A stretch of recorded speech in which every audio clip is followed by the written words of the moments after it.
প্রিয় দর্শক সকলকে স্বাগত জানাচ্ছি আজকের আয়োজন মিলেনিয়াম টেলিভিশন ইউএসএ বলার কথা বলবো অনুষ্ঠানে। দর্শক, আজকে আমরা কথা বলবো ট্রাম্পের ক্ষমতা গ্রহণ বাংলাদেশে কি প্রভাব ফেলতে পারে এই শিরোনামে, এবং এর সাথে সাম্প্রতিক রাজনীতির নানা প্রবণতা নিয়েও আমরা আজকে কথা বলতে চাই।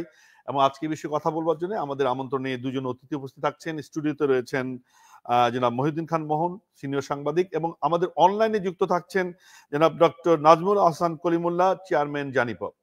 দর্শক, আপনারা যারা রয়েছেন সারা পৃথিবী থেকে আমাদের অনুষ্ঠান দেখছেন, সবাইকে শেষ পর্যন্ত অনুষ্ঠানটি দেখবার আমন্ত্রণ জানাচ্ছি। যদি ভালো লেগে থাকে এই অনুষ্ঠানটি অন্যের দেখার সুযোগ তৈরি করার জন্য আপনারা শেয়ার করবেন, লাইক করবেন, এবং আজকের বিষয়ে কোনো মতামত থাকলে, প্রশ্ন থাকলে মন্তব্য করে আপনারা সেটিও লিখতে পারেন।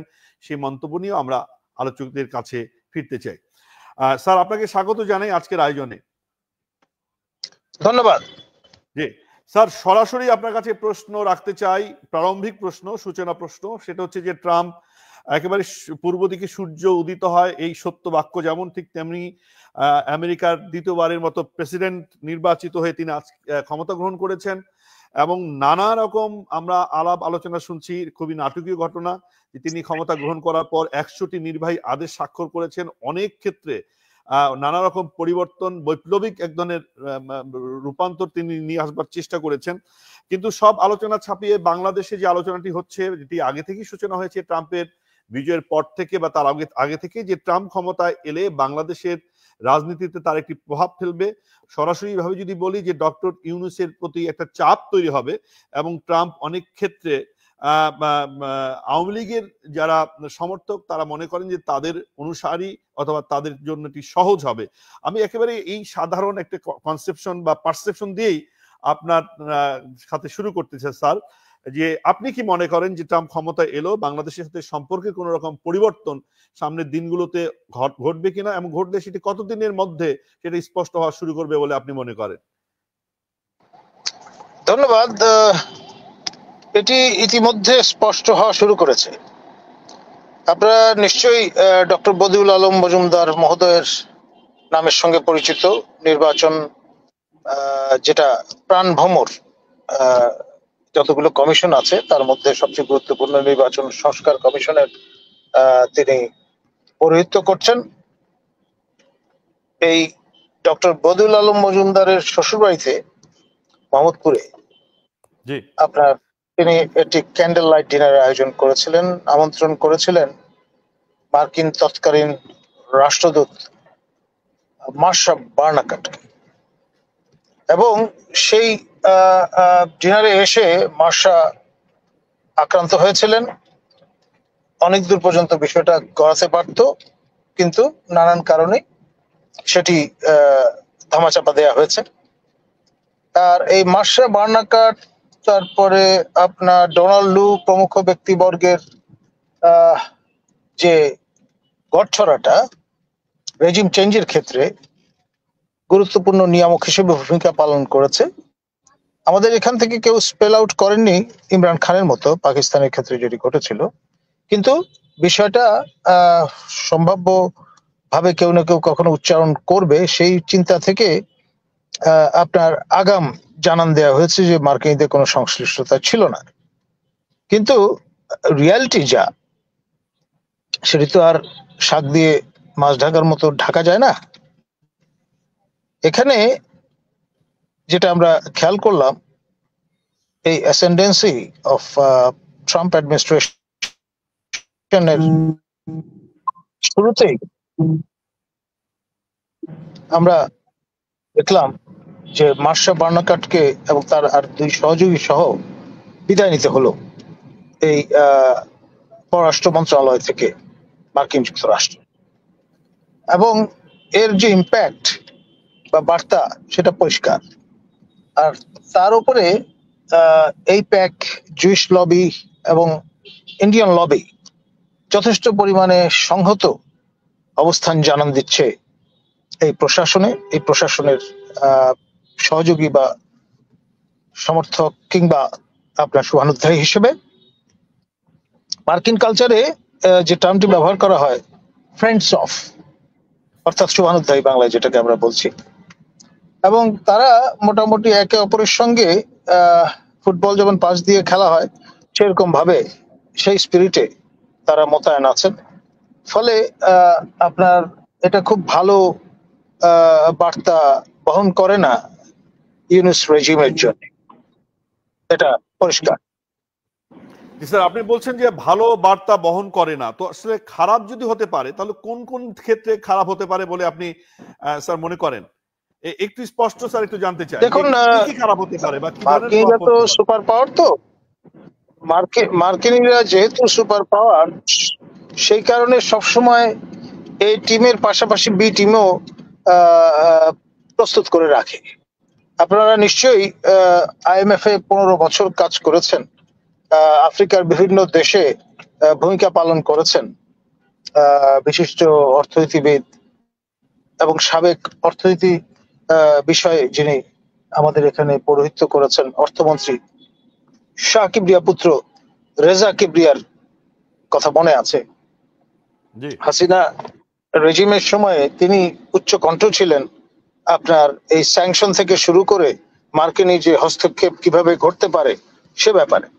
ফলে হাসিনা রেজিম তার উপর ক্ষুব্ধ ছিল, তার ট্যাক্স ফাইল নিয়ে ঘাটাঘাটি করেছে, নানানভাবে তাকে হেনস্থা করার চেষ্টা করেছে, এবং তিনি রাজনৈতিক সংস্রব এবং অভিজ্ঞতা অর্জনের জন্য আপনার প্রথমে ডক্টর কামাল হোসেনের গণফোরাম, পরবর্তীতে আপনার আমাদের ডাকসুর সাবেক ভিপি নূরের সঙ্গে মিলে এই গণ অধিকার ফোরাম প্রতিষ্ঠা করেছেন। পরবর্তীতে কি এক অদৃশ্য কারণে তিনি স্বেচ্ছা রাজনীতি থেকে অবসর নিয়েছেন। তো এই ধরনের ব্যক্তিবর্গ কিন্তু প্রস্তুত আছেন টু টেক ওভার যদি রেজিম ফল করে বা ফেল করে। আর আপনার এখানে মূল যে চ্যালেঞ্জটা সেটা হচ্ছে ডিসিপ্লিন বা শৃঙ্খলা ফিরিয়ে আনা, সেটা একেবারেই ভেঙে পড়েছে। বিপ্লব এবং শৃঙ্খলা কখনো হাতে হাত ধরে আগায় না অনেক ক্ষেত্রেই। তো ফলে সেই বিষয়টাও আছে, এটা রিয়ালিটি। আর আরেকটা বিষয় হচ্ছে গত প্রায় 6 মাসে আপনার এমন কোনো আপনার কারিশমা দেখানো যায়নি যাতে লোকজন বাকবিহব্বল হয়ে পড়বে, কিংবা আপনার সেই হীরক রাজার দেশের মতো আপনার বাঘমামাকে দেখে চুপচাপ হয়ে যাবে, সেরকম বিষয় নয়। তো ফলে নানান রকমের চ্যালেঞ্জ এখন ফোরফ্রন্টে। এইগুলো মোকাবেলা করবার শক্তি, সাহস, সামর্থ্য ইউনূস রেজিমের কতটা আছে সেটা with a pinch of salt দেখতে হবে। ধন্যবাদ। জি স্যার, ধন্যবাদ জানাচ্ছি। আপনার প্রারম্ভিক বক্তব্য আমরা শুনলাম স্যার, কিন্তু একটি কথা হচ্ছে যে মোদির সাথে বা ভারতের সাথে আমেরিকার ভালো সম্পর্ক হবে বা ট্রাম্পের সম্পর্ক আমরা শুনছি যে নতুন ধরনের সম্পর্ক তৈরি হবে, কিন্তু এই যে ট্রাম্পের শপথ গ্রহণ অনুষ্ঠানে মোদিকে আমন্ত্রণ জানানো হয়নি, কেউ কেউ বলবার চেষ্টা করছেন যে এটি আসলে এক ধরনের ঠান্ডা বা শীতল সম্পর্কেরই প্রকাশ করছে কিনা। আমরা যা ভাবছি তা হয়তো নাও হতে পারে। স্যার এই বিষয়ে আসবো আপনার কাছে। একটু আসতে চাই আমাদের স্টুডিও অতিথি জনাব মহিউদ্দিন মোহন ভাই আপনার কাছে, যে আলোচনাটি হচ্ছে আপনি কি মনে করেন যে ট্রাম্পের যে ক্ষমতা আরোহণ এটি আসলে বাংলাদেশের জন্য কি ধরনের বার্তা দিচ্ছে, যে শঙ্কাটি বা যে স্পষ্ট করে বলা হচ্ছিল এরকম, বা স্যার জি ব্যাখ্যা দিলেন যে আপনি একমত কিনা তার সাথে? ধন্যবাদ। আমি একটু পেছনে যেতে চাই। আমাদের বাংলাদেশের মানুষ যারা, আমরা রাজনীতি সচেতন বা রাজনৈতিক কর্মী যারা, এবং যারা রাজনীতির অবজারভার, তাদের একটা যে টেন্ডেন্সি আছে, একটা মানসিকতা আছে, সেইটার উদাহরণ দিতে গেলে আমি একটু পেছনে যাব। পেছনটা হলো হিলারি ক্লিন্টন যখন নির্বাচন করলেন, আমেরিকায় ট্রাম্পের সাথে তো করেছিলেন বোধহয়, তখন বিএনপির যারা কর্মী, এমনকি নেতা, মধ্যম পর্যায়ের শীর্ষ পর্যায়ের নেতারা তারা মুখ খুলেননি। মাঠ পর্যায়ের কর্মীদের বলছেন হিলারি যদি একবার জিততে পারে তাইলে বিএনপি সুদিন চলে আসছে, কোনো সমস্যা নাই। হিলারি গেল, আসলো ভারতের নির্বাচন। ভারতের নির্বাচনে তখন কংগ্রেস ক্ষমতায়, নির্বাচন হচ্ছে, বিএনপি নেতাকর্মীদের মধ্যে একটা মানে জোয়ার আসলো যে যদি এবার মোদি জিতে যায় তাহলে তো আর কোনো কথা নাই, এই মোদি জিতে যাবে এতে আর তা আমোদি হয়ে গেল যে উনি তারপরে নানা গল্প ছড়িয়ে দেওয়া হলো। বেগম খালেদা জিয়ার ওই কথিত প্রেস সচিব সাহেব বললেন যে অমিত শাহ নিজে টেলিফোন করে ম্যাডামের সুস্বাস্থ্যের খবর নিয়েছে, স্বাস্থ্যের খবর নিয়েছে, এই সমস্ত।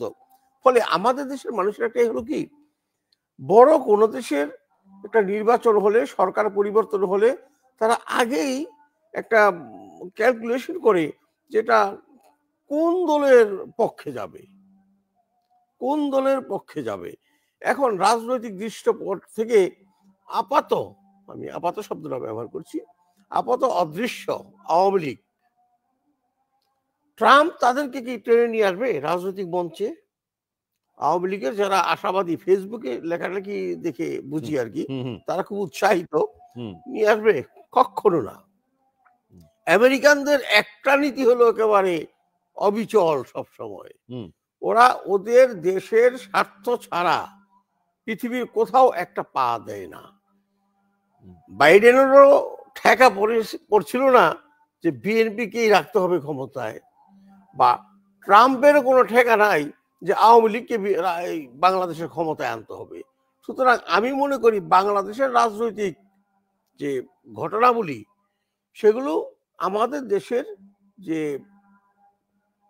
সিচুয়েশন, এই সিচুয়েশনের মাধ্যমেই আবর্তিত হবে। তবে হ্যাঁ, আমেরিকার একটা বদনাম আছে, তার একটা খ্যাতি বা কুখ্যাতি যাই বলেন, বিভিন্ন দেশে সে সরকার পরিবর্তন করায় বেআইনি থেকে অভ্যুত্থান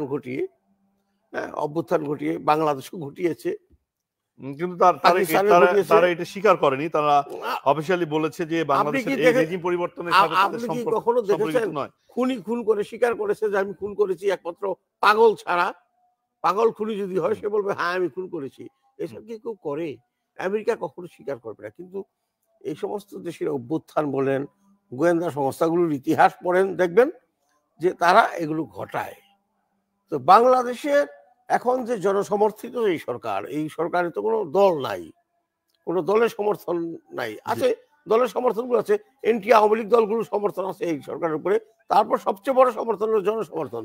এই জনসমর্থিত দলটিকে একেবারে ট্রাম্প প্রশাসন অসহযোগিতা করে কেউ বেকায়দায় ফেলে দিতে পারবে, এটা আমার তেমন এখন মনে হচ্ছে না। মোহন ভাই, ট্রাম্প যখন নির্বাচিত হওয়ার আগে তিনি কিন্তু একটা টুইট করেছিলেন, অথবা হ্যান্ডেল এক্সে লিখেছিলেন যে বাংলাদেশ টোটালি একটা কেওয়াটিক একটি দেশে পরিণত হয়ে গেছে এবং এখানে সংখ্যালঘুদের নিরাপত্তা নেই এবং তিনি এটি দেখতে চান, এই ধরনের কথা একটু বলেছিলেন। তো ট্রাম্প বাংলাদেশ সম্পর্কে, সংখ্যালঘু সম্পর্কে ওয়াকিবহাল, বাংলাদেশের পরিস্থিতি সম্পর্কে ওয়াকিবহাল। ফলে এটিকে আপনি আমলে নেবেন কিনা যে তারা এলে তাদের প্রশাসনিক নানা রকম সিদ্ধান্ত প্রভাব বিস্তার করতে পারে? দেখুন, ট্রাম্প তো বিশ্ব মোড়ল, এখন আমেরিকা যদি বিশ্ব মোড়ল কান্ট্রি হয়, সেও এক বিশ্ব মোড়ল কান্ট্রির প্রতিনিধি হিসেবে। একজন বিশ্ব মোড়লের অবশ্যই সারা বিশ্বের কোন দেশে কি ঘটছে এগুলো তার নলেজে রাখতে হয়, এবং তার যারা অ্যাডভাইজার বলেন, কলিগ যারা আছেন, স্টাফ যারা আছেন, তারা নিশ্চয়ই বাংলাদেশের সিচুয়েশন সম্পর্কে অবহিত করেছিল। এবং সেখানে একটা জিনিস খেয়াল করবেন, এটা আমি আরেকদিন বলেছি আপনাদের এখানে, যে ওই ভোটের সময় ইন্ডিয়ান বংশোদ্ভূত যে সিটিজেনরা আছে আমেরিকা, তাদের ভোট আছে, তাদের ভোটগুলো ক্যাশ করার দরকার ছিল ট্রাম্পের। সেটা ভোট ক্যাশ করেছে, কিন্তু আমরা দেখেছি যে ট্রাম্প প্রশাসনে অন্তপক্ষে 13টি পদে ইন্ডিয়ানরা সেখানে বসেছে এবং এক ধরনের এবার এক ধরনের বড় বড় গুরুত্বপূর্ণ পদে বসেছে এবং তারা এক ধরনের ইনফ্লুয়েন্স করতে পারে ট্রাম্পকে বাংলাদেশ প্রশ্নে। এরকম নানা আলোচনা হচ্ছে, কারণ বাংলাদেশের সাথে ভারতের সম্পর্কটি এখনো স্বাভাবিক নয় এবং এটা আমরা একটা বৈরী বা এক ধরনের ঠান্ডা সম্পর্কের জায়গা থেকে দেখছি, শীতল সম্পর্ক। ফলে এটি প্রভাবিত করবে কিনা ট্রাম্পকে, সেটি নিয়ে আসবো। আপনাকে ধন্যবাদ। প্রাথমিক আলোচনা হাইপোথেটিক্যাল প্রশ্ন, তো এটা নিয়ে তেমন কংক্রিট কোনো জবাব দেওয়া যাবে বলে মনে হয় না। কিন্তু এই হাইপোথেটিক্যাল প্রশ্ন নিয়ে আসলে নানা রকম আলোচনা হচ্ছে, আমরা সেটাই বুঝতে চাই। আর যেটি খুব অবজেক্টিভ প্রশ্ন হলে তো আসলে এত কিছু প্রশ্ন করবার কথাও ছিল না। স্যার, আপনার কাছে আসবো আবারও। যে প্রশ্নটি হচ্ছে, স্যার মোহন ভাই যেটি বলছিলেন যে ট্রাম্প ক্ষমতায় এলে আওয়ামী লীগকে কি মঞ্চে টেনে নিয়ে আসবে, মানে আমি স্যার প্রশ্নটি রাখতে চাই যে ট্রাম্প ক্ষমতায় এলে আওয়ামী লীগ কি সুবিধা পেতে পারে? মানে তারা তো একভাবে আওয়ামী লীগ এখান থেকে সরকার বিতাড়িত হয়েছে, তারা সাংগঠনিকভাবে দাঁড়াতে পারছে না বা একটা চাপের মধ্যে আছে। কেন আওয়ামী লীগ ট্রাম্পের বিজয়ে তারা আনন্দিত? কি সুবিধা পেতে পারে? দেখুন, আওয়ামী লীগের একটাই সুবিধা হওয়ার সম্ভাবনা আছে, সেটা হচ্ছে যদি রেজিম চেঞ্জ হয়, চেহারার পরিবর্তন ঘটে, যাকে দেখতে নারী তার চলন বাঁকা, ওই মাইন্ডসেট থেকে তারা উৎফুল্ল হতে পারে। অর্থাৎ প্রফেসর ইউনূসের ব্যাপারে তাদের দীর্ঘদিনের আপনার একটা লাভ হেট রিলেশন দৃষ্টিভঙ্গি আছে, এবং তাকে যত রকমের নেতিবাচক বিশেষণ আছে, আপনার কুশিতজীবী থেকে শুরু করে নানান রকম গালিগালাজ কিন্তু আজকে নতুন করছেন না, তারা বহুদিন ধরে করছেন। তো ফলে সেদিক থেকে একটা তৃপ্তি হয়তো পেতে পারেন যে ডক্টর ইউনূসের বদলে যদি ডক্টর রেজা কিবরিয়া স্থলাভিষিক্ত হন।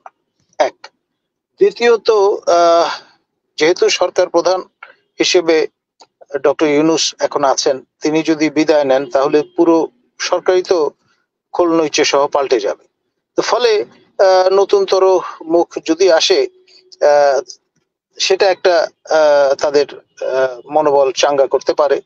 তবে আমি মোহন ভাইয়ের সঙ্গে একমত যে আওয়ামী লীগের অদূর ভবিষ্যতে ক্ষমতায় আসবার সম্ভাবনা নেই, এবং আপনার তারা অন্যের বিজয়কে নিজের মতো করে ভাবার চিন্তা থেকে, নিশ্চয়ই মনে আছে ট্রাম্পের আপনার প্ল্যাকার্ড নিয়ে রীতিমতো নাকাল হয়েছেন অনেকে ঢাকায়, এবং সেটা আবার ট্রাম্পের ক্যাম্পেইন ম্যানেজমেন্টের দায়িত্বে যারা ছিলেন তাদের কর্ণকুহরে বিষয়টা দেবার চেষ্টা আওয়ামী লীগের পক্ষ থেকে করা হয়েছে, এতে কোনো সন্দেহ নেই। খুব একটা যে ডেন্ট তারা নিয়ে আসতে পেরেছেন তা নয়, তবে আপনার যে টুইট বার্তাটির কথা বলা হচ্ছে সেটি রিয়েল, এবং আমরা যে ইন জেনারেল বাংলাদেশে ডোমেস্টিক স্ফেয়ারে যে কনক্লুশনটা ড্র করবার চেষ্টা হয়েছে, এটা একপাক্ষিক, এটা দুইধারী তরবারির মতো। একদিকে যেমন আপনার সাউথ এশিয়ান ভোটারদের অ্যাট্রাক্ট করবার একটা স্পৃহা থেকে হয়তো করা হয়েছে, এর পাশাপাশি ট্রাম্প মেন দ্যাট, সে কারণে শুধুমাত্র হিন্দু নয়, খ্রিস্টান পপুলেশনের বিষয়টা কিন্তু সেখানে উল্লেখ করা আছে। আর ট্রাম্প ক্রিশ্চিয়ানিটিতে বিশ্বাসী যারা, আচারনিষ্ঠ খ্রিস্টান যারা, তাদের বিষয়টা মাথায় রেখে কিন্তু এই লিঙ্গীয় বিষয়টা হাজির করেছেন। বলেছেন যে হয় পুরুষ অথবা মহিলা, এই তৃতীয় থার্ড জেন্ডার বলে কিছু নেই। পরিষ্কার ভাবে তিনি সেটি দীপ্ত কণ্ঠে উচ্চারণ করেছেন প্রথমেই, এবং এর সঙ্গে সেমেটিক যে ট্র্যাডিশন, জুডায়ো খ্রিস্টান এবং ইসলামিক যে ট্র্যাডিশন, তার সাযুজ্য আছে। আর এই যে তৃতীয় জেন্ডার নিয়ে আপনার মাখামাখি লেখালেখি, সেটি ফোরফ্রন্টে নিয়ে আসা, তাকে কলকে দেয়া, সেই কাজটি মূলত এনজিও সেক্টরের, এবং আপনার অনেকে সমালোচনা করেন যে বর্তমান যে সরকারটি সেটি এনজিওদের সরকার। তো ফলে in a way it's an embarrassment for those who are upholding this spirit. ধন্যবাদ।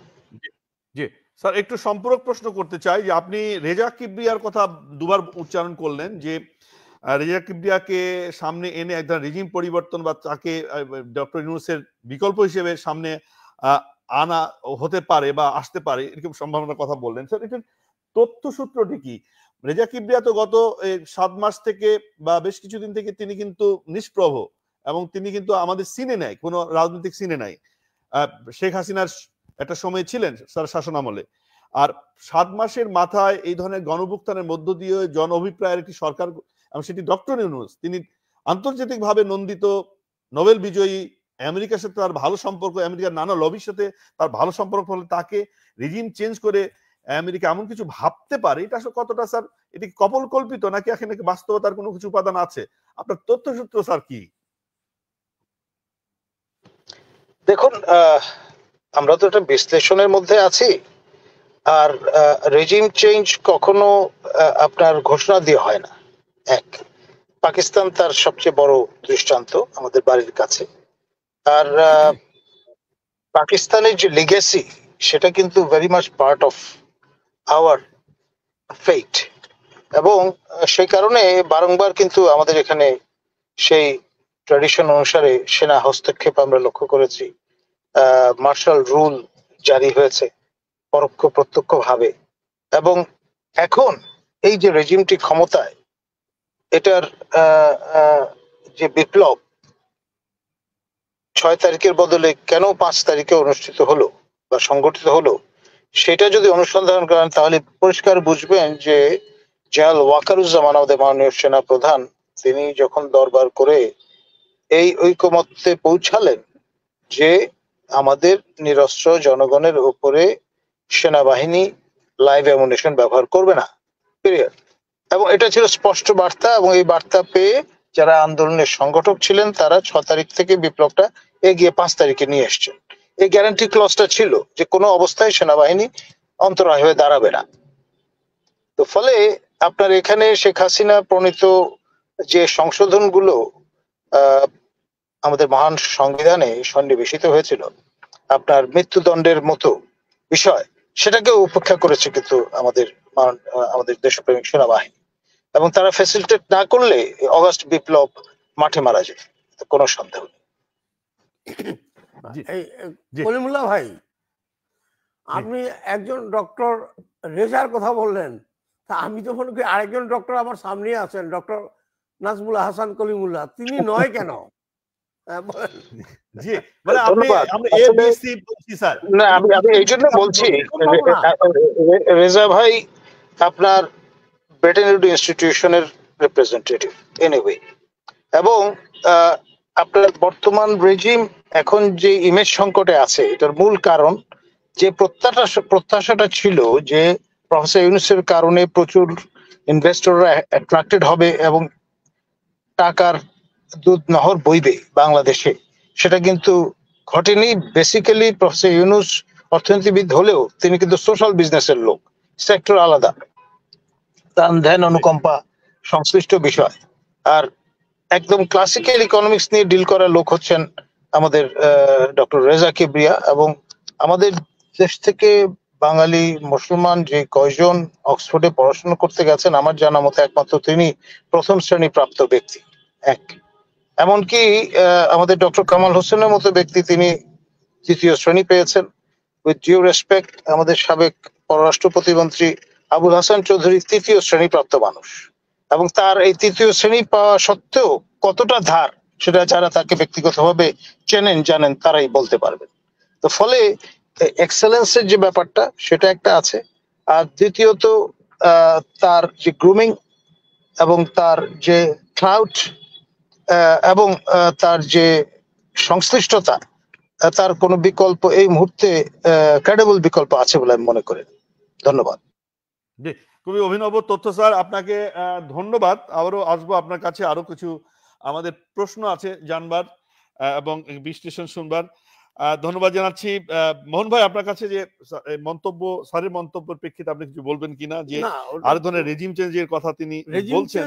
রেজিম চেঞ্জ তো দুইভাবে হতে পারে, যে কোনো দেশে রেজিম চেঞ্জ হয় দুইভাবে, একটা হলো জনগণের ভোটের মাধ্যমে, আর একটা হলো গণবিপ্লবের মাধ্যমে। 3 ভাবে হতে পারে, গণবিপ্লবের মাধ্যমে, আর একটা হতে পারে সামরিক অভ্যুত্থানের মাধ্যমে। তো আমাদের এখানে যে চেঞ্জটা হলো 5ই আগস্টে গণবিপ্লব, একদম বলা যায় গণ অভ্যুত্থানের মাধ্যমে গণবিপ্লব। কিন্তু স্যার যদি বলছেন যে সেখানে এক ধরনের সিগন্যাল পেয়ে গেছে জনগণ যখন একটা সরকার বা রেজিমের উপরে রুষ্ট হয়ে যায়, একটা ওয়ান টু অল, যে এই সরকারটা চায় না কেউ, তখন তার যা ইনস্ট্রুমেন্ট আছে, বলেন পুলিশ, অন্যান্য সংস্থা, আর্মি, তারা ইনঅ্যাক্টিভ হয়ে যেতে বাধ্য হয়। কারণ তারা কার উপরে গুলি চালাবে? কার উপরে? জনগণের উপরে। জনগণের ট্যাক্সের টাকায় তাদের বেতন হয়। মানুষ তো অতটা নৃশংস হতে পারে না যতটা নৃশংস হয় একজন ক্ষমতালোভী স্বৈর শাসক বা ফ্যাসিবাদী শাসক যতটা নৃশংস হয়, একটা আর্মির একটা সিপাহী সেই নৃশংস তার পর্যায়ে যেতে পারে না। তাদের বিবেকবোধ আছে, বিবেক তো তাদের মরে যায় যারা ক্ষমতা ছাড়া কিছু বোঝে না। যার ফলে মানে এখন যে আপনার এই ইউনূস রেজিম চেঞ্জ হওয়ার আপাতত আমি কোনো আশঙ্কা দেখছি না, সম্ভাবনা তো প্রশ্নই আসে না, আশঙ্কা দেখছি না, এটা চলবে। রাষ্ট্র সংস্কারের যে পদক্ষেপ তারা নিয়েছেন সেটা পরিপূর্ণ তাদেরকে করতে হবে, তারা বাধ্য করতে। না এটা এটা এটা না করতে পারলে, যদি রাষ্ট্র সংস্কারটা যদি পরিপূর্ণ করতে না পারেন তারা, তাহলে বাংলাদেশ একটি দীর্ঘমেয়াদী বিশৃঙ্খলার কবলে পড়বে।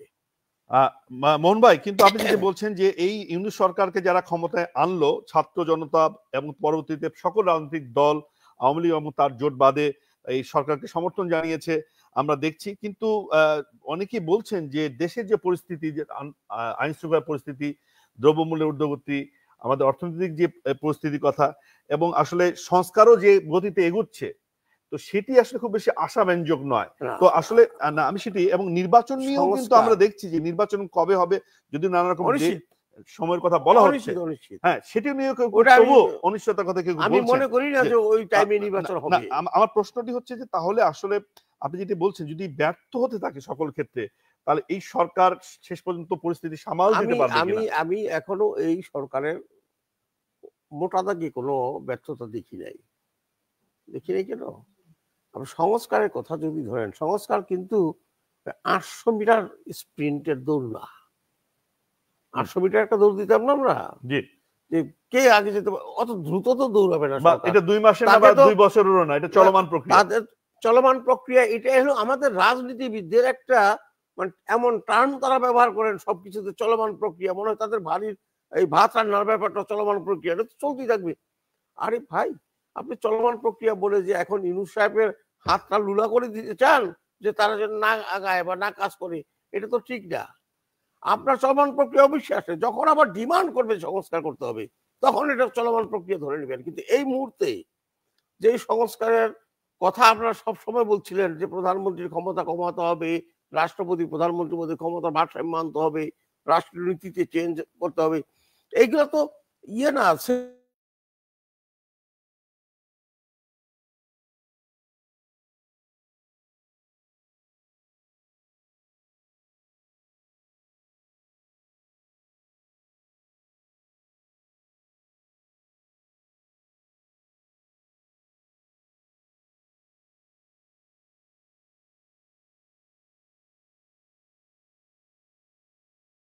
সংস্কার চায় তারা, কিন্তু সংস্কার প্রক্রিয়া নিয়ে যে অবস্থান সরকার বলছে বা করছে সেটিকে তারা আস্থা রাখতে চাচ্ছে না।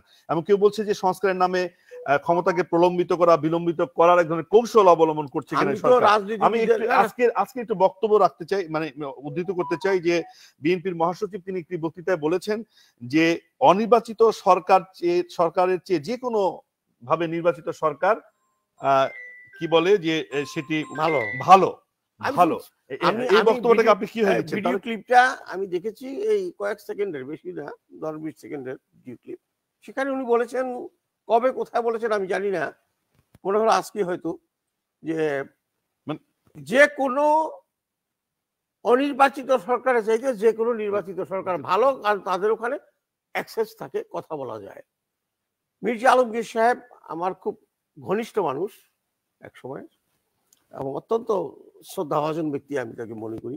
আমি নিজেও শ্রদ্ধা করি তাকে, তার পরিশীলিত রাজনৈতিক বক্তব্যের জন্য সব সময়, এবং উনি একজন পরিচ্ছন্ন রাজনীতিবিদ হিসাবে সারা দেশে সমাদৃত।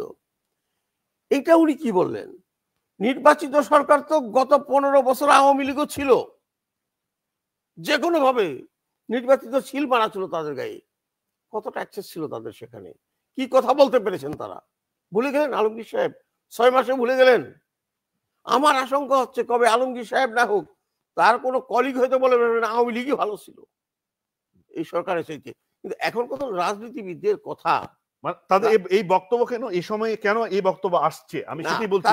তারা কোনো শঙ্কা দেখছেন সামনে নির্বাচন?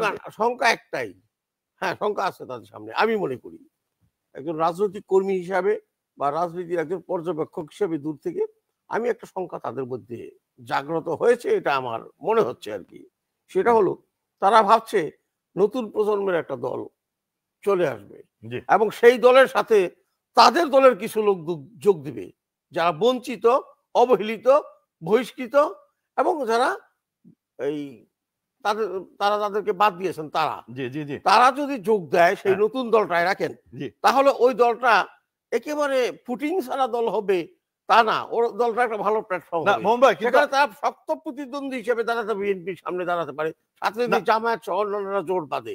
এই সংখ্যায় তারা তড়িঘড়ি একটা নির্বাচন চাচ্ছে যাতে তাদের সামনে কেউ দাঁড়াতে না পারে, তারা ক্ষমতায়। বিএনপি কে আপনি এতটা শক্তিহীন ভাবছেন কেন? বিএনপি আওয়ামী লীগের আমলে কিন্তু কিংস পার্টির নামে বিএনপি ভাঙানোর চেষ্টা করা হয়েছিল, বিএনপি ভাঙেনি। ফলে আপনি যেটা বলছেন বিএনপি থেকে বের হয়ে কোন দলে জয়েন করবে সেটা বিএনপি খুব বেশি কি পরোয়া করে না, পরোয়া করে না। কিন্তু একটা কিন্তু আছে, আমরা কিন্তু হলো গত 6 মাসে বিএনপি যা গ্রাসরুট লেভেলে যা দেখিয়েছে তাতে খুব একটা ভালো ইমেজ বিল্ড আপ করেনি। আওয়ামী লীগের দুর্বৃত্তরা যে সমস্ত কাজগুলো করেছে, ঠিক কার্বন কপি বলেন আর ফটোকপি বলেন, সেই কাজগুলো বিএনপির কর্মীরা গ্রাসরুটে করেছে, কিন্তু এই ভালো তাদের ইমেজকে ডাউন করেছে। কলিমুল্লাহ ভাই নিশ্চয়ই আমার সাথে আসবো। ভালো কাজ বা ভালো উদাহরণ কে দেখিয়েছে কোন রাজনৈতিক দল সেটা নিয়ে আপনার প্রশ্ন করতে পারি। মোহন ভাই আপনাকে ধন্যবাদ। দর্শক আপনারা দেখছেন বলার কথা বলবো মিলেনিয়াম টেলিভিশন ইউএস এর। আমরা একটা ছোট্ট বিরতিতে যাচ্ছি, বিরতি শেষে আপনাদের সাথে নিয়ে আলোচনায় ফিরতে যাচ্ছি বিরতিতে। প্রিয় দর্শক, প্রবাসীদের অর্থায়নে পরিচালিত মিলেনিয়াম টিভি এবং millennium TV USA millennium multimedia Bangladesh লিমিটেডের একটি প্রতিষ্ঠান, যা সম্প্রচারের প্রথম দিন থেকেই প্রবাসীদের কথা বলে। প্রবাসীদের উন্নয়ন, শিক্ষা, স্বাস্থ্য সহ সকল বিষয়ে উন্মুক্ত আলোচনা করে, তুলে ধরে প্রবাসীদের দুঃখ ও দুর্দশার কথা। মিলেনিয়াম টিভি এবং মিলেনিয়াম টিভি ইউএসএ প্রাণ প্রবাসীরা। মিলেনিয়াম টিভি স্বনির্ভর বাংলাদেশের কথা বলে, উন্নয়নের কথা বলে এবং ঘটে যাওয়া অনিয়ম, অপরাধের কথা তুলে ধরে। মিলেনিয়াম টিভি বিনোদন এবং তথ্যমূলক অনুষ্ঠান সম্প্রচার করে। নিউজ, ভিউজ, টক শো এবং এন্টারটেইনমেন্ট অনুষ্ঠান সম্প্রচারের জন্য প্রবাসে এবং বাংলাদেশে দর্শক নন্দিত একটি জনপ্রিয় পূর্ণাঙ্গ টিভি চ্যানেল। প্রিয় দর্শক, মিলেনিয়াম টিভি সম্প্রচারিত হয় হরাইজন স্যাটেলাইটে, পাশাপাশি পডকাস্ট এবং লাইভ স্ট্রিমিং করা হয় iOS এবং অ্যান্ড্রয়েড ডিভাইসে। এছাড়াও বিশ্বজুড়ে সকল ধরনের smart TV, Amazon fire stick, রুকু এবং অ্যাপেল টিভিতে দেখতে পাবেন মিলেনিয়াম টেলিভিশন। আমাদের website millenniumtvusa.com, millenniumtv.org। Social media millennium TV এবং মিলেনিয়াম টিভি ইউএসএ। বাংলা ভাষাভাষী এবং প্রবাসীদের সংবাদ পড়তে ভিজিট করুন millenniumonline.tv। প্রিয় দর্শক, মিলেনিয়াম টিভি এবং মিলেনিয়াম টিভি ইউএসএ দেখুন, প্রবাসীদের কথা শুনুন, প্রবাসীদের উন্নয়নের সাথে থাকুন। আমাদের নিউ ইয়র্কের ঠিকানা 544 টেইলর এভিনিউ, ব্রনক্স, নিউ ইয়র্ক এবং বাংলাদেশের ঠিকানা হাউস 145, রোড 12, ব্লক জি, দক্ষিণ বনশ্রী, ঢাকা, বাংলাদেশ। দর্শক সকলকে স্বাগত আবারও আলোচনায়। আমরা দেখছিলাম মিলেনিয়াম টেলিভিশন ইউএসএ বলা কথা বলবো অনুষ্ঠান। আসতে চাই ডক্টর নাজমুল হাসান কলিমুল্লাহ, আপনার কাছে নিশ্চয়ই শুনছেন, যেটি হচ্ছে যে আমরা দেখলাম যে আওয়ামী লীগের শেষের দিকে আমেরিকা আওয়ামী লীগের উপর এক ধরনের চাপ সৃষ্টি করেছিল, নানা রকম স্যাংশন দেওয়া হচ্ছিল এবং একেবারে মরিয়া আমরা একটা বিরুদ্ধে একটা অবস্থা দেখছিলাম, প্রতিকূল একটা অবস্থা দেখছিলাম। বাইডেন প্রশাসন চলে যাওয়ার ফলে আমেরিকার নীতিতে কেন এত বেশি পরিবর্তন হবে বাংলাদেশের প্রশ্নে, সেটি আসলে কি ভারত প্রভাবিত করবে? এবং এটি আলোচনা হচ্ছে যে ভারত যদি প্রভাবিত করে তাহলে মোদীকে কেন উদ্বোধনী অনুষ্ঠানে আমন্ত্রণ জানানো হলো না? অনেকে বলছেন যে আসলে আমি যা কিছু বলছি, যা গর্জে তা ততটা বর্ষে না। আপনি কি মনে করেন?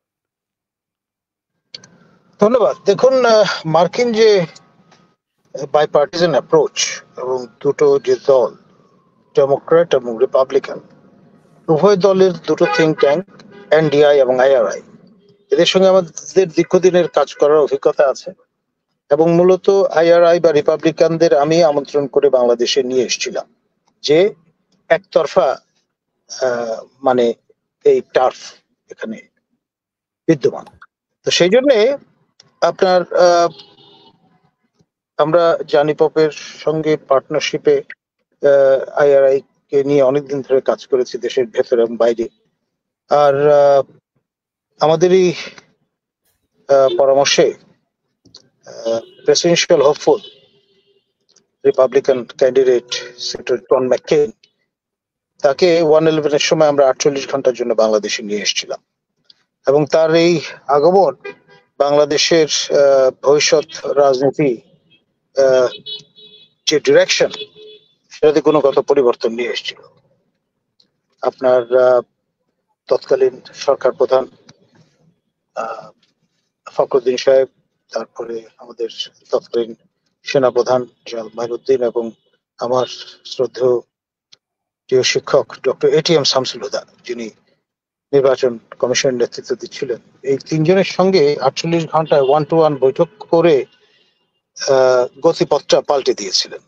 অর্থাৎ কনভিন্স করতে সক্ষম হয়েছিলেন যে জরুরি অবস্থাটা অবিলম্বে প্রত্যাহার করতে হবে, তা না হলে নবম সংসদ নির্বাচন ক্যাম্পেইন করা যাবে না। And it worked.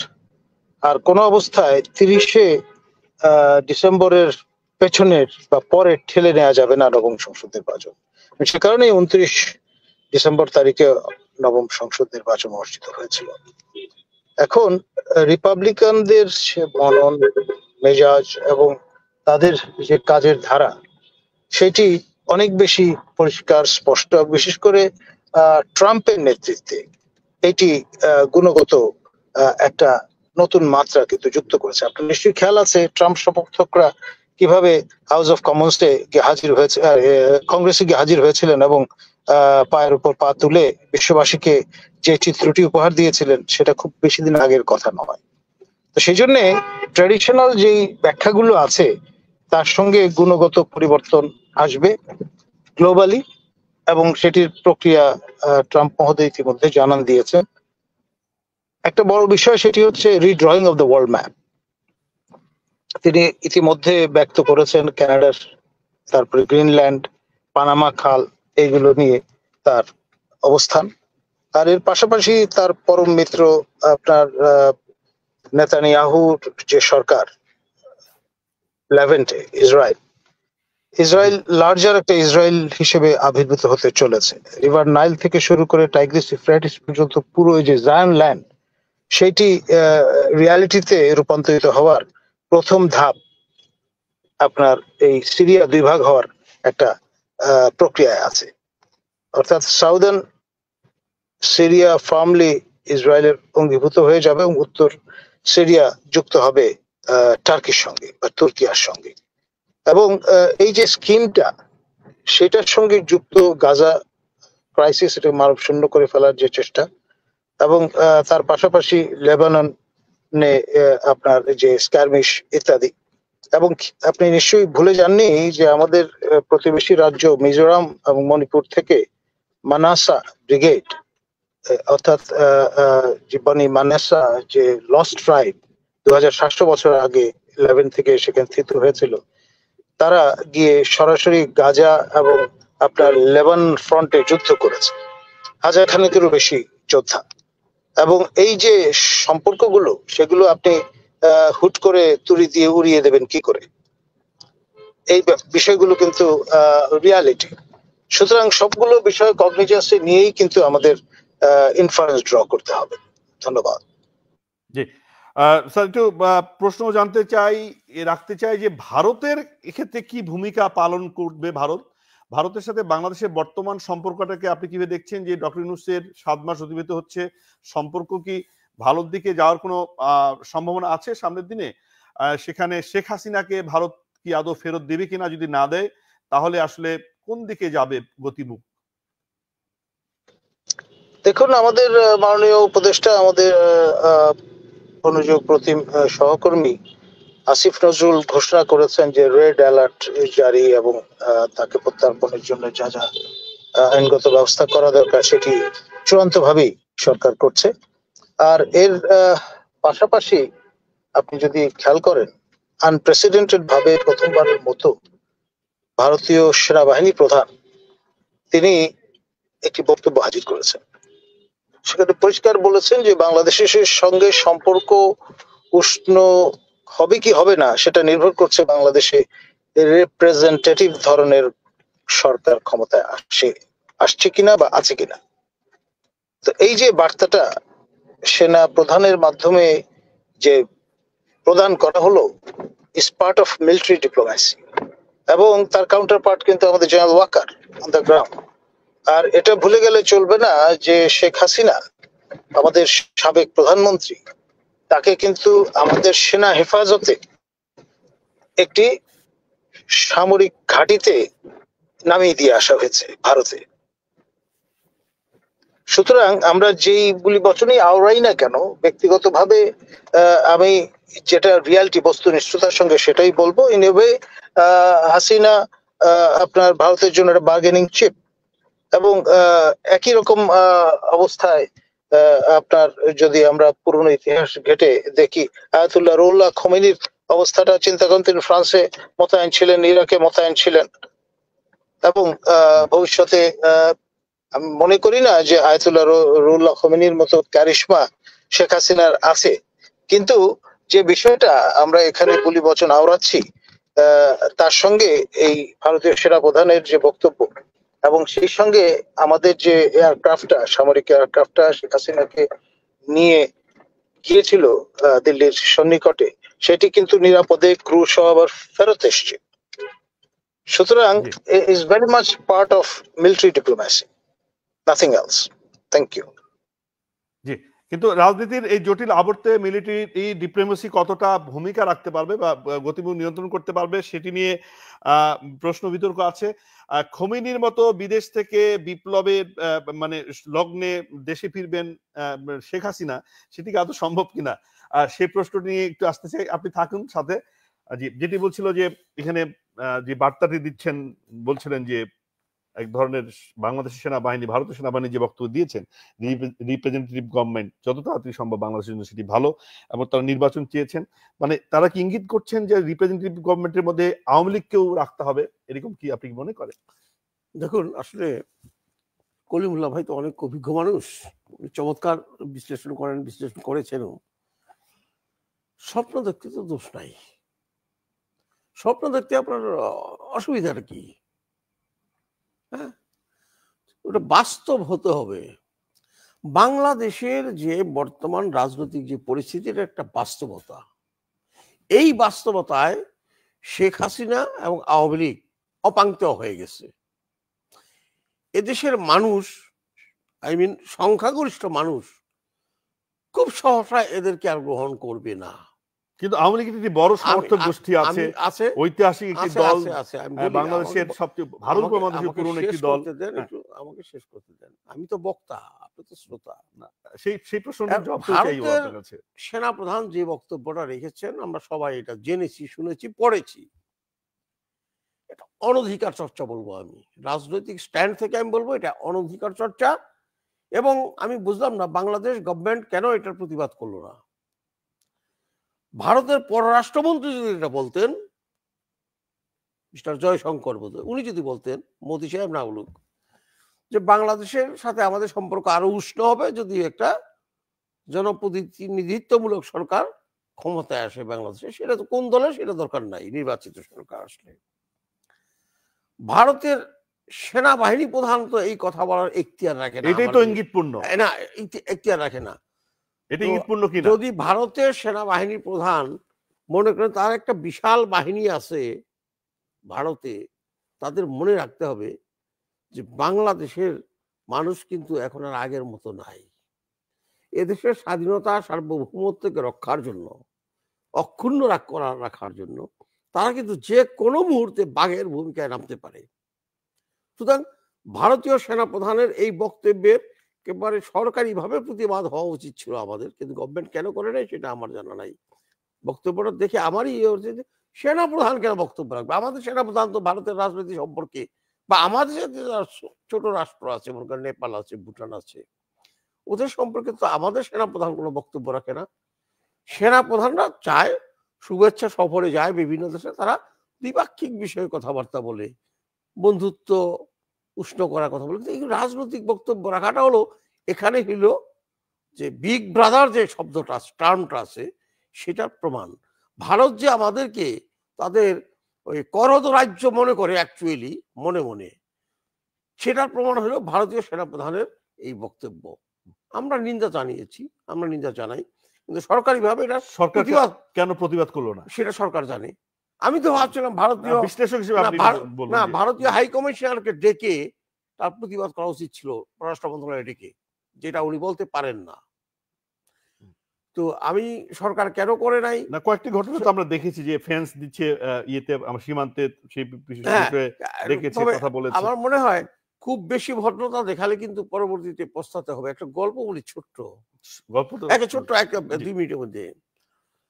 একটা সাপ, গোখরো সাপ আর কি, সারা জীবন সবল মেরেছে মানুষকে, মানুষ মারা গেছে, পশু মারা গেছে। একসময় ওর মনে একটা অনুতাপ আসলো যে এত অন্যায় করলাম, পাপ করলাম, সৃষ্টিকর্তা কি আমাকে ক্ষমা করবে?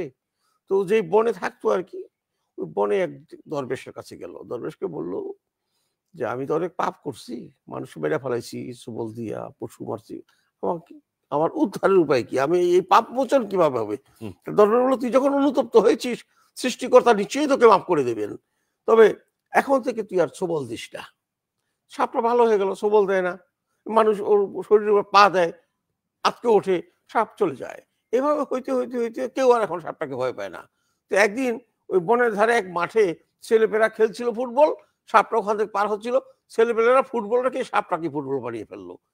লাথি মারতে মারতে ওর জানের অবস্থা খারাপ। সাপটা তখন কোনো মতে বনে ঢুকে দরবেশের কাছে গেল, বললো যে বললো যে আমাকে বাঁচান, আমার তো এই অবস্থা।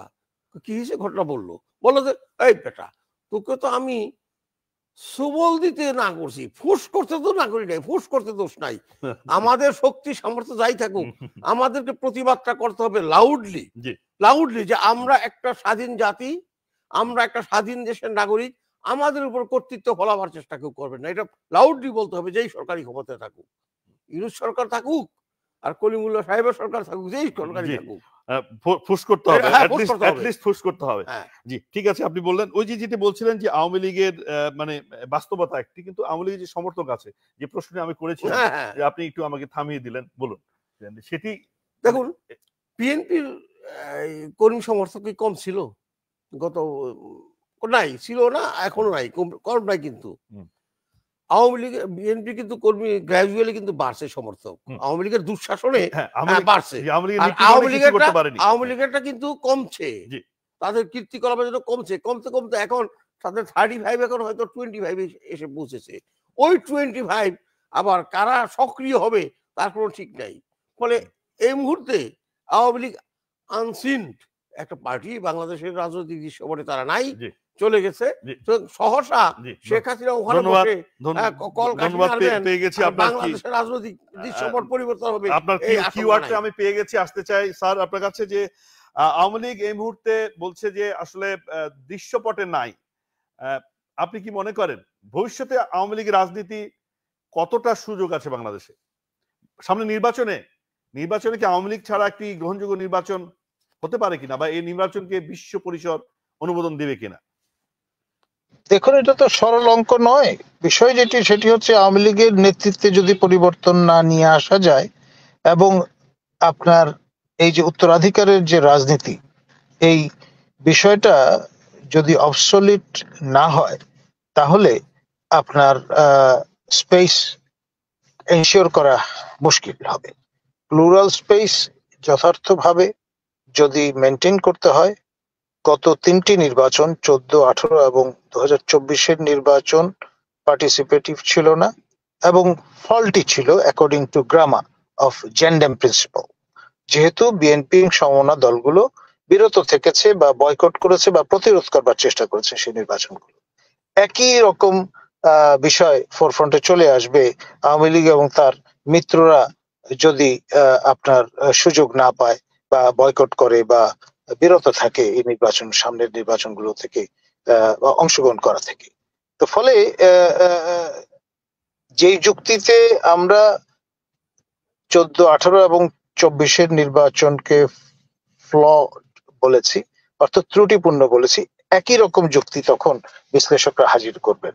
আর ওই যে জেন্ডাম প্রিন্সিপাল যেটা এগ্রিড আপন গ্লোবালি, তার শর্ত পরিপূরণ হবে না। তো সেই জন্যে এটা খুব ডেলিকেট, মানে it's like walking on a tight rope, সার্কাসের দড়ির উপর দিয়ে হেঁটে যাওয়ার মতো একটা বিষয়।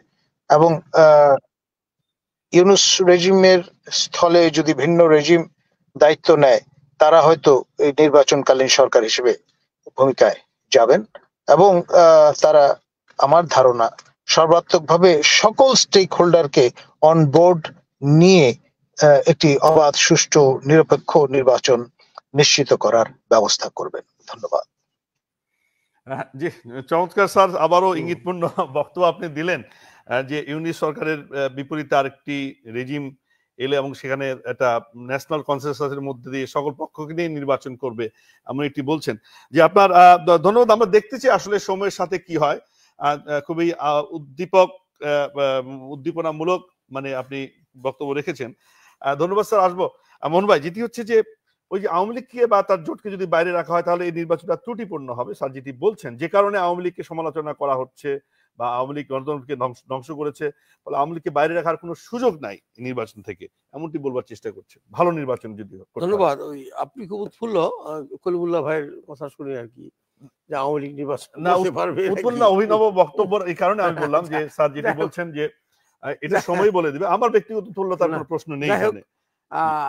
আমার মনে হয় আওয়ামী লীগের কর্মীরাও উৎফুল্ল হবে না। এটা ঠিক যে একটা নিবন্ধিত রাজনৈতিক দল হিসেবে আওয়ামী লীগের কিন্তু নির্বাচন করার রাইট আছে। এই রাইট থেকে তাদেরকে কেউ বঞ্চিত করতে পারবে না, এটা তাহলে সেটা বেআইনি। তবে যদি আইন করে আওয়ামী লীগকে নিষিদ্ধ করা হয় সেটা হচ্ছে ভিন্ন কথা, সেটা ভিন্ন ব্যাপার। তারপরেও আওয়ামী লীগের কর্মীরা তো মাঠে থাকবে। এখন তারা নেই, মাঠে নেই, কেউ কেউ কথা বলছে না। এবং যেই কথাটার জন্য ডক্টর ব্রিগেডিয়ার সাখাওয়াত হোসেন সাহেব মন্ত্রণালয় চেঞ্জ হয়ে গেল, উনি বলেছিলেন যে আওয়ামী লীগকে যে গন্ডগোল পাকাবেন না, ঠ্যাং ভেঙে ফেলা হবে, ভালো মানুষ দিয়ে যদি দল করতে পারেন তাহলে আসেন, দল করেন। এই কথাটার জন্যই তো তাকে সরে যেতে হলো। এখন হলো যে দলে আওয়ামী লীগ দল করে ভালো মানুষ কোথায় পাবে? তো ঠক বাঁচতে গা উজারের মতো হবে, ঠক বাঁচতে গা উজারের মতো হবে। ভালো লোক পাওয়া, বিশেষ করে 15 বছরে তাদের লোকজন এমন সব কাজকর্ম করছে যে ওখান থেকে যে 10 জন ভালো লোক এনে দলটার নেতৃত্বে পাবে সেরকম লোক তারা খুঁজে পাবে বলে আমার মনে হয় না। সন্দেহ আমার আর কি, পেতে পারে কোথাও যদি কেউ লুকিয়ে থাকে বা আন করা কেউ যদি কাউকে যদি এনে দলের নেতৃত্ব। যেমন 1975-এ যখন বঙ্গবন্ধুকে হত্যা করা হলো, তারপর 1976-এর জুনে গিয়ে যখন হলো ওই ঘরোয়া রাজনীতি শুরু হলো এবং দলগুলোকে পুনর্নিবন্ধিত করার জন্য সুযোগ দেওয়া হলো, রাজনীতি করার সুযোগ দেওয়া হলো, তো বাকশালার পুনরুজ্জীবিত হলো না, হলো আওয়ামী লীগ। সেখানে পুরনো নেতৃত্ব কেউ ছিল না। বেগম জোহরা তাজউদ্দিনকে আহ্বায়ক করা হলো, একদম গৃহবধূ, মানে আন করা, উনি কোনো পলিটিক্স করেননি কোনোদিন, তাকে এনে দলের আহ্বায়ক করা হলো জোহরা তাজউদ্দিনকে। তারপরে তা আস্তে আস্তে এগিয়ে গেল। তো এরকম কোনো আন করা লোক আওয়ামী লীগে আছে কিনা যে এই মুহূর্তে হাল ধরবে, সেটা একটা গবেষণার ব্যাপার। তো তারা যা করেছেন গত 15 বছরে, মানে একটা লোককে বাদ রাখেন নাই যার। জি মোহন ভাই, আমি প্রশ্নটি করেছিলাম যে ত্রুটিপূর্ণ নির্বাচন হবে কিনা, মানে নির্বাচন কিন্তু পাইনি আপনি। না, আওয়ামী লীগকে বাদ দেওয়া যাবে না কিন্তু আমি বলেছি, আগে পরেও বলেছি যে নির্বাচন হলে সেখানে নিবন্ধিত রাজনৈতিক দল হিসেবে আওয়ামী লীগকে নির্বাচন করতে দিতে হবে, গায়ের জোরে তাকে ঠেকানো যাবে না। যদি আইনি কোনো আন্দোলনের যে ছাত্র শক্তি তারা চাইছে না, তারা আওয়ামী লীগকে, ছাত্রলীগ নিষিদ্ধ করেছে, আওয়ামী লীগকে তারা নিষিদ্ধ করতে চায় না। আমি সেটাই বললাম, যদি নিষিদ্ধ হয়, আর তা না হলে ওরা যতই প্রতিবাদ করুক আওয়ামী লীগকে নির্বাচন করতে দিতে হবে। যদি না দেওয়া হয় তাহলে সেটা প্রশ্নবিদ্ধ নির্বাচন হবে অবশ্যই, কিন্তু সেটা কথাটা মানুষের কাছে গ্রহণযোগ্য হবে, মানে বিশেষ করে বাংলাদেশের মানুষের কাছে। কারণ বাংলাদেশের মানুষের সংখ্যাগরিষ্ঠ মানুষ, এমনকি আমি চ্যালেঞ্জ করে বলতে পারি যে আওয়ামী লীগের অনেক নেতাকর্মী আছেন, তারা কিন্তু আওয়ামী লীগের ওই রেজিমে আওয়ামী লীগের বিরুদ্ধে কথা বলছে গোপনে, প্রকাশ্যে বললে মেম্বারশিপ থাকবে না। এখন যদি আপনার আওয়ামী লীগের এই নির্বাচনে আসতে হয় তাহলে ওদেরকে বাদ দিয়ে আসতে হবে, এই যে কালার যেগুলো আছে নিজেদের সংস্কার করে আসতে হবে, দলের সংস্কার করে। ধন্যবাদ আপনাকে স্যার। শেষ প্রশ্ন, অল্প কথা, একটি বাক্যে শেষ করবেন স্যার। যে আপনি যেটি বলছেন যে রিজিম পরিবর্তন বা আরেকটি সরকারের অধীনে নির্বাচন হতে পারে, ইউনিট সরকার নয়, মানে সরাসরি আপনি এভাবে বলেননি কিন্তু এসেন্সটা সেটাই। এটি কতদিনের মধ্যে স্যার হতে পারে বলে আপনি আশঙ্কা অথবা অনুমান করেন?